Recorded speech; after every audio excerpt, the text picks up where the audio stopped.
बिहार के पूर्व deputy CM Sushil Modi ने बड़ा सियासी बम फोड़ा है। उन्होंने दावा किया कि मुख्यमंत्री नीतीश कुमार की जेडीयू में भगदड़ मची है और उनकी पार्टी के कई विधायक बीजेपी के संपर्क में हैं। साथ ही जेडीयू का जल्द ही लालू प्रसाद यादव की आरजेडी में विलय होने वाला है। मोकामा और गोपालगंज विधानसभा सीट पर हो रहे उपचुनाव के बीच सुशील मोदी के इस बयान पर बिहार की सियासत गर्मा गई है। बीजेपी नेता सुशील मोदी ने गोपालगंज में चुनाव प्रचार के दौरान मीडिया को संबोधित किया था। इस दौरान उन्होंने कहा कि जेडीयू के कई विधायक नीतीश कुमार के महागठबंधन में जाने से नाखुश हैं। उन्हें डर है कि अगले चुनाव में उनका टिकट काटकर आरजेडी को दे दिया जाएगा, इसलिए वो बीजेपी में वापस लौटना चाहते हैं। सुशील मोदी ने दावा किया कि जेडीयू के कई नेता बीजेपी के संपर्क में हैं। पार्टी समय आने पर उनके बारे में फैसला लेगी।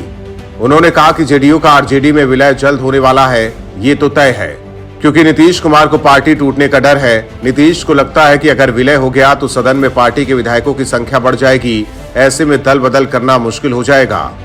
सुशील मोदी ने आगे कहा कि नीतीश कुमार की राजनीति का अंतिम समय आ गया है। उन्हें लग गया है कि वो आगे मुख्यमंत्री नहीं बन सकते हैं। मुख्यमंत्री नीतीश कुमार के मोकामा और गोपालगंज विधानसभा सीट पर हो रहे उपचुनाव में प्रचार पर नहीं जाने से सवाल उठ रहे हैं। सुशील मोदी ने कहा कि आरजेडी ने दागी उम्मीदवारों को टिकट दिया है, इसीलिए नीतीश कुमार प्रचार करने नहीं गए। उन्होंने पेट में चोट का हवाला दे दिया।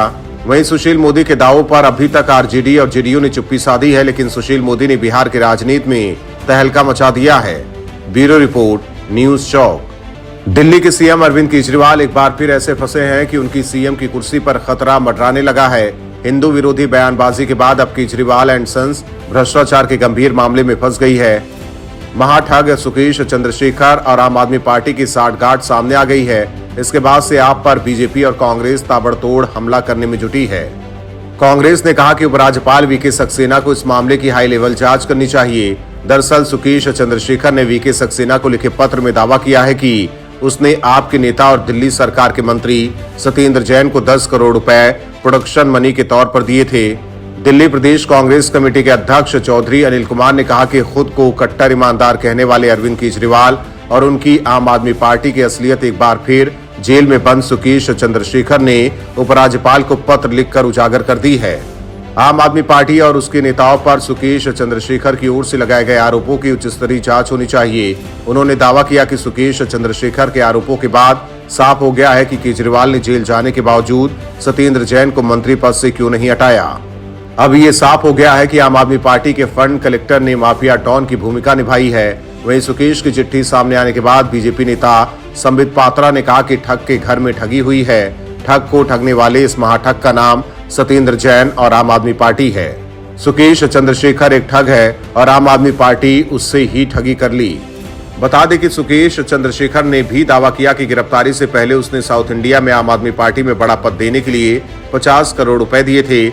सुकेश ने दावा किया कि आपके मंत्री और घोटाले के आरोप में तिहाड़ में बंद सत्येंद्र जैन उससे मिलने जेल भी गए थे। इसके बाद से ही सियासी हड़कंप मचा हुआ है। वहीं अब उपराज्यपाल ने जांच के आदेश दिए हैं, उसके बाद पूरा पिक्चर क्लियर होगा। ब्यूरो रिपोर्ट, न्यूज चौक। राजस्थान कांग्रेस में एक बार फिर रार मचती दिख रही है। इस बार वजह सचिन पायलट के करीबी बने हैं। अशोक गहलोत की सरकार में पायलट के करीबी मंत्री राजेंद्र गुढ़ा ने नई मांग रख दी है। गुढ़ा ने विधायक दल की बैठक बुलाने की मांग की। उनका कहना है कि राजस्थान में मुख्यमंत्री बदलने पर कांग्रेस आलाकमान जल्द फैसला करे। राजेंद्र गुढ़ा ने ये मांग भी की कि बीते दिनों गहलोत को सीएम पद पर बनाए रखने या उनके करीबी में से नया सीएम बनाने की मांग करने वालों पर कार्रवाई हो।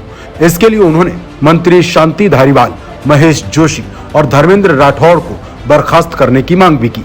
राजेंद्र गुढ़ा ने कांग्रेस के नए अध्यक्ष मल्लिकार्जुन खड़गे के लिए भी बयान दिया। गुढ़ा ने कहा है कि खड़गे को इन सारे मामलों पर कदम उठाकर ये मैसेज देना चाहिए कि कांग्रेस में फैसला हो रहा। गुढ़ा की ये मांग अहम है क्योंकि अब तक सचिन पायलट ने राजस्थान कांग्रेस की रार में खुलकर कुछ नहीं कहा। राजस्थान में अगले साल विधानसभा चुनाव होने हैं। ऐसे में राजेंद्र गुढ़ा की मांग से लगता है कि सचिन पायलट खेमा चुनाव से पहले गहलोत के खिलाफ आलाकमान पर दबाव बनाने की नई रणनीति पर काम कर रहा। बता दें, बीते दिनों जब अशोक गहलोत की कांग्रेस अध्यक्ष का चुनाव लड़ने की चर्चा थी तो कांग्रेस की तत्कालीन अध्यक्ष सोनिया गांधी ने मल्लिकार्जुन खड़गे और अजय माकन को जयपुर भेजा था। दोनों नेताओं ने विधायक दल की बैठक बुलाई थी, लेकिन शांति धारीवाल और बाकी के मंत्रियों और विधायकों ने अलग से बैठक की और गहलोत को सीएम बनाए रखने या फिर उनके समर्थकों में से किसी को नया सीएम बनाने की मांग कर दी थी। गहलोत के इन समर्थकों ने साफ कह दिया था कि पार्टी से बगावत करने वाले सचिन पायलट को सीएम बनाने की किसी भी कोशिश का विरोध करेंगे।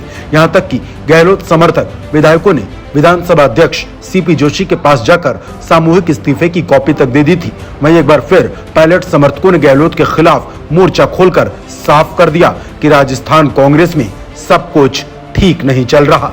ब्यूरो रिपोर्ट, न्यूज चौक। गुजरात विधानसभा चुनाव को लेकर राजनीतिक दलों में जोर आजमाइश जारी है। एक तरफ जहां बीजेपी और कांग्रेस टिकट बंटवारे की रणनीति पर काम कर रही हैं, वहीं आम आदमी पार्टी ने 108 प्रत्याशियों को मैदान में उतार भी दिया। इस बार आम आदमी पार्टी केवल विरोध तक सीमित नहीं है। केजरीवाल ने अपनी पार्टी को जहां विकल्प के तौर पर पेश किया, वहीं सॉफ्ट हिंदुत्व का दांव भी खेला। दिल्ली के विकास का मॉडल पेश करके वोटरों को लुभाने की पूरी कोशिश की जा रही। ऐसे में बीजेपी और कांग्रेस अपने वोट बैंक को बचाने में लगी हैं। अभी कुछ दिन पहले चुनाव प्रचार के दौरान अरविंद केजरीवाल ने नोट पर मां लक्ष्मी और भगवान गणेश की तस्वीर लगाने की बात कहकर सॉफ्ट हिंदुत्व की राह पकड़ी है। वहीं दिल्ली के बाद पंजाब में मिली बड़ी जीत से केजरीवाल काफी खुश है। जहां कांग्रेस थोड़ा कमजोर पड़ रही, वहां वो विकल्प के तौर पर जनता के सामने आ रहे।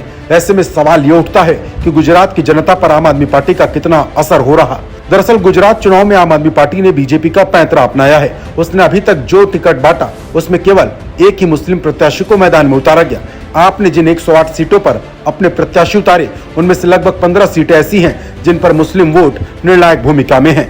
शायद केजरीवाल ये बात समझ गए हैं कि केवल मुसलमानों का वोट पाकर गुजरात में सरकार नहीं बनाई जा सकती, इसीलिए वो हिंदुओं को लुभाने के लिए हर संभव कोशिश कर रहे। नोटों पर मां लक्ष्मी और गणेश भगवान की मांग भी इसी का हिस्सा है। केजरीवाल को मालूम है कि अगर वो ये साबित करने में कामयाब हो गए कि बीजेपी को आप ही टक्कर दे सकती है, तो उन्हें मुस्लिम वोट साधने में ज्यादा दिक्कत नहीं होगी। शायद इसलिए भी उन्होंने अपना पूरा फोकस हिंदुओं पर रखा है। ब्यूरो रिपोर्ट, न्यूज चौक।